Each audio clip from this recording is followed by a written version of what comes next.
La complicité dans le couple. Salam alaikum, j'espère que vous allez bien. Je suis Amina de Anissa Secret, votre conseillère conjugale certifiée. Et dans cette vidéo, je vais parler de la complicité dans le couple. Alors si toi aussi tu te demandes comment l'instaurer ou alors la retrouver avec ton chéri, reste bien attentive, cette vidéo est faite pour toi. La complicité dans le couple, c'est une entente profonde et spontanée avec notre chéri. Elle est une des composantes de l'amour, elle engendre des émotions positives à titre personnel et au sein de la relation. Donc au début, quand le couple se forme, notre sens critique, il est endormi par les hormones, on est dans un état euphorique, avec cet attachement qui n'est pas de l'amour, mais qui nous aide à vouloir créer quelque chose ensemble et qui peut également nous porter préjudice car on idéalise la relation et du coup, même les manquements de l'autre nous paraissent dérisoires. Donc quand il y a un manque de complicité dans le couple, c'est qu'il y a un manque de confiance. C'est qu'il y a peut-être une méfiance, une peur du jugement. Et donc ça ne laisse pas place aux confidences. Or, pour créer de la complicité, il faut un environnement sain, serein, pour engendrer des émotions positives, parce que les émotions négatives, elles vont détruire la relation. Comment créer la complicité ? La création de rituels, qu'on appelle également la bonne routine. Donc ce sont des actions répétitives qui en apparence ne sont pas axées sur le couple, mais plus en mode amical. Par exemple, tous les vendredis, soirée pizza, ou tous les dimanches, on fait le ménage ensemble.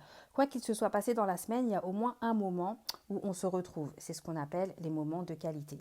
Donc ça va être important d'avoir ces rituels à deux. Deuxième chose, planifier des moments à deux, mais de manière obligatoire et qui là seront axés sur le couple. Par exemple, une fois par mois, on fait une soirée romantique. Repas, tenue, talons, robes, décoration, voilà. Ou une fois par mois, on se fait un resto, mais obligatoirement, on s'organise quelque chose une fois par mois. Ensuite, la répétition des gestes de tendresse au quotidien. Avec le temps, en fait, il n'y a plus de bisous, il n'y a plus d'affection, on se retrouve que pour avoir un rapport. Donc, mettez en place, par exemple, le bisou pour se dire au revoir, le bisou avant de dormir ou le fait de juste dire bonne nuit avant de dormir, même si on dort dans le même lit. Donc, vraiment, favorisez la tendresse au quotidien et faites en sorte que ça ne se perde pas. Le fait de voyager, ça nous permet de sortir de notre zone de confort. Essayez de prévoir un voyage par an ou même un week-end tous les 6 mois pour vous évader, vous retrouver, passer des moments à deux. La spontanéité. Donc surprenez aussi votre chéri avec des belles lingeries de temps en temps, une sortie improvisée. Pourquoi pas s'organiser un pique-nique dans un parc. Il fait beau, on se prend des fruits, de l'eau à manger et on se pose. Lui donner un surnom. Alors, hormis les surnoms habituels tels que bébé, mon cœur, mon amour, regardez une caractéristique physique de son prénom, de son nom et inventez un petit nom que vous serez la seule à lui donner. Parce que chéri, bébé, doudou, mon amour, tout le monde peut le donner, mais votre nom sera votre nom. La taquinerie, donc il y a le côté épouse, mais cultivez le côté meilleur ami. Faites-lui des guilis, pincez-lui les fesses, envoyez-lui une vidéo où vous faites des grimaces, balancez-lui des coussins, moquez-vous de lui de manière mignonne. Faites en sorte vraiment de cultiver ce côté amical dans la relation.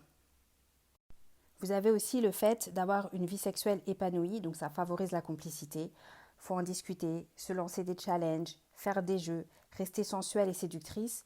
Avoir une sexualité épanouie, ça va vraiment, vraiment engendrer la complicité dans le couple.